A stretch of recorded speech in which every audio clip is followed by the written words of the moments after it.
reform, advocacy, progressiveness, radical, solidarity, ally, radical ally.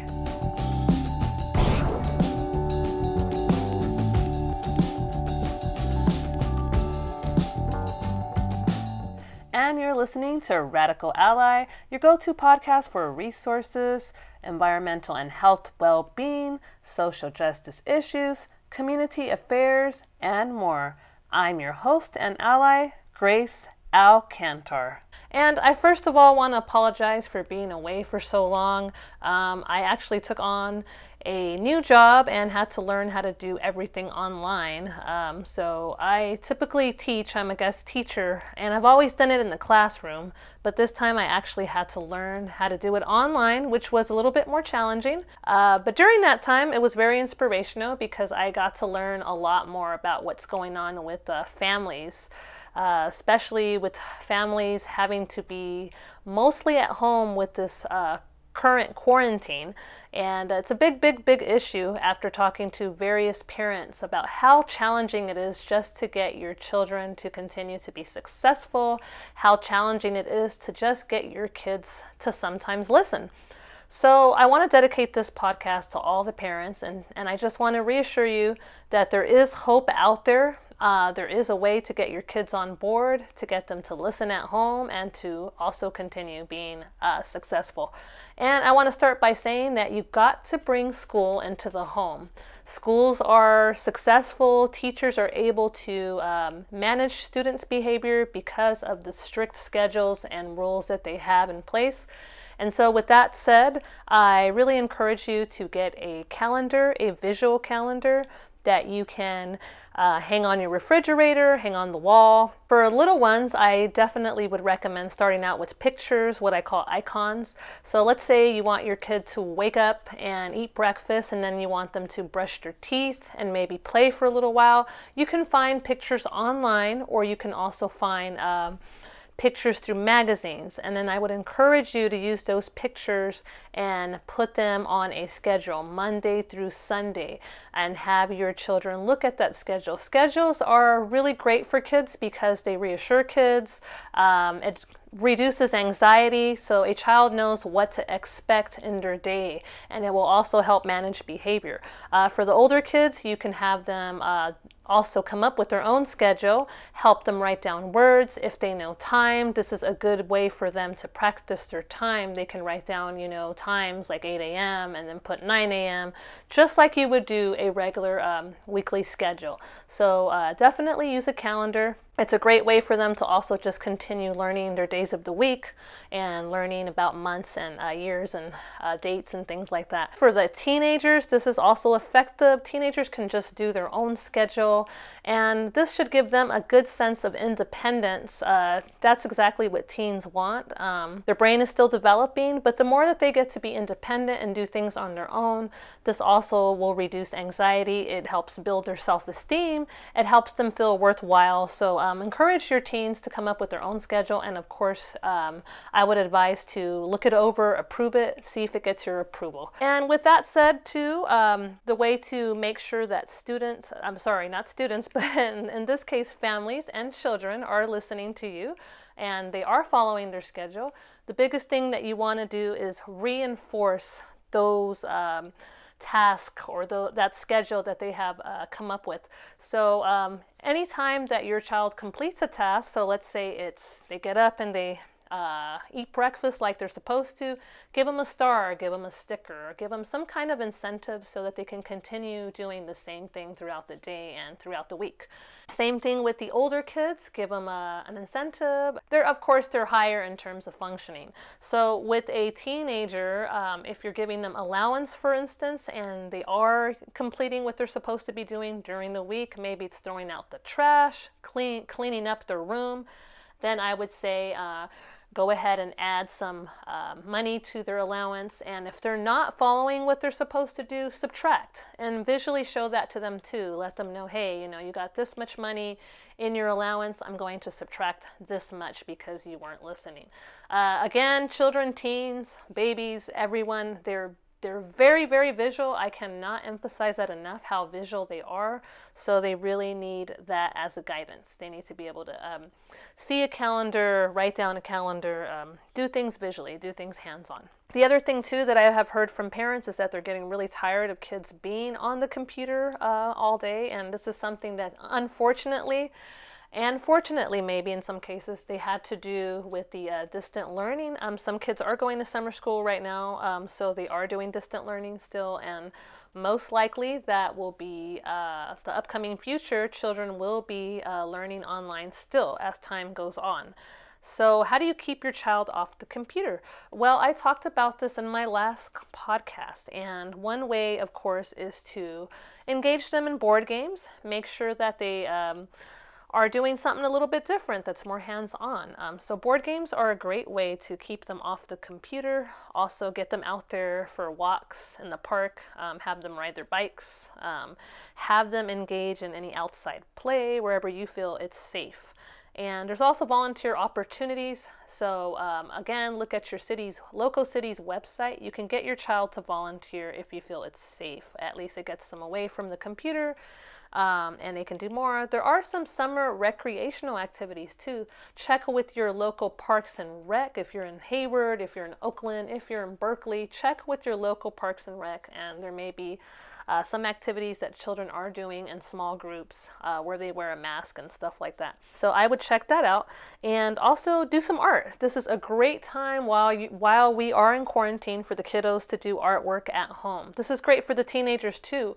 Art helps develop the brain. It's very mathematical. It's very spatial. These are things that children need in order to just work their brain. It's very good for adults also. Art also is a great way to just de-stress. It's very therapeutic. So let your kids paint, let them color, let them draw, let them get messy. I know it sounds like, oh my God, I don't want to clean up this mess or have a mess in my house, but you can do it in your backyard and have your kids get messy there. So art. I sound like I'm barking here.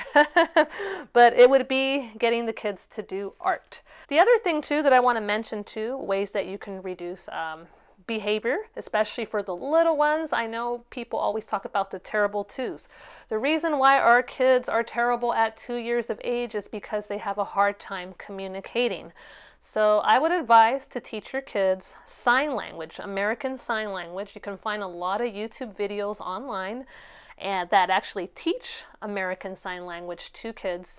They learn little baby signs, so they learn how to sign milk, please, help, thank you, whatever it is. If you can teach your kids how to sign and learn with them, this will also help them to communicate better, and it will definitely minimize a lot of the frustration that kids feel when they cannot communicate. That also is what contributes to negative behavior, tantrums, and just agitation. Kids will cry because they can't communicate. So this is a good way to get the kids to behave better.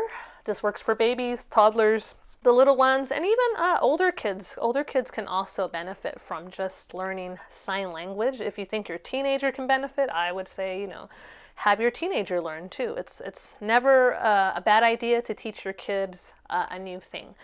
Reading is the next thing I want to stress. Make sure that your kids read. Books are kind of hard to come by now because libraries are not open. I know that you can access a library's website and look over ebooks. So you might want to consider that, having your kids to read. If you already have books, read with them. Read to them, have them read to you. This continues building their school readiness skills, and it also helps their brain, and it will also minimize behavior. Those are some things that I have for you as of right now. I do have a couple of more points to go over right after this next song that I will be presenting.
And that was the song titled Not Impossible by the 126ers.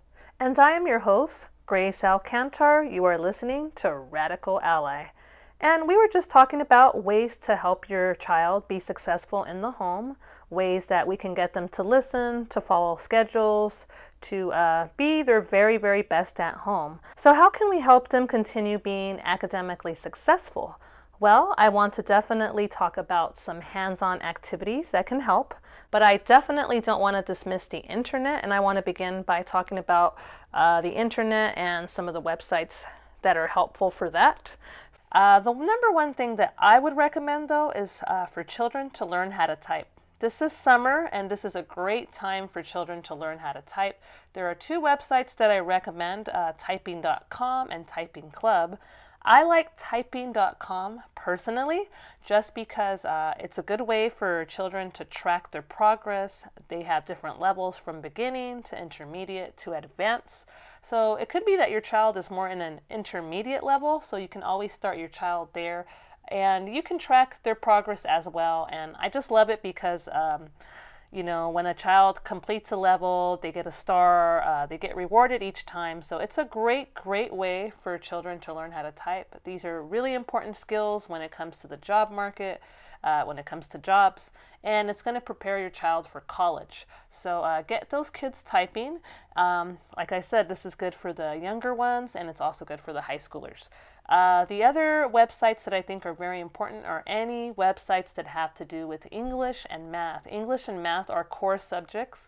They are subjects that your child will have to take at the college level. So I truly recommend Math Drills. Mathdrills.com, I believe it is. It's math and drills.com is a good website for children to also continue learning math. You can print these out if you don't want your child online too much. Print these out. Have your child fill out these worksheets. They have the answers online, so you can go over problems with your child. All kinds of math, algebra, they have geometry, they have fractions, they have subtraction, multiplication, addition, you name it.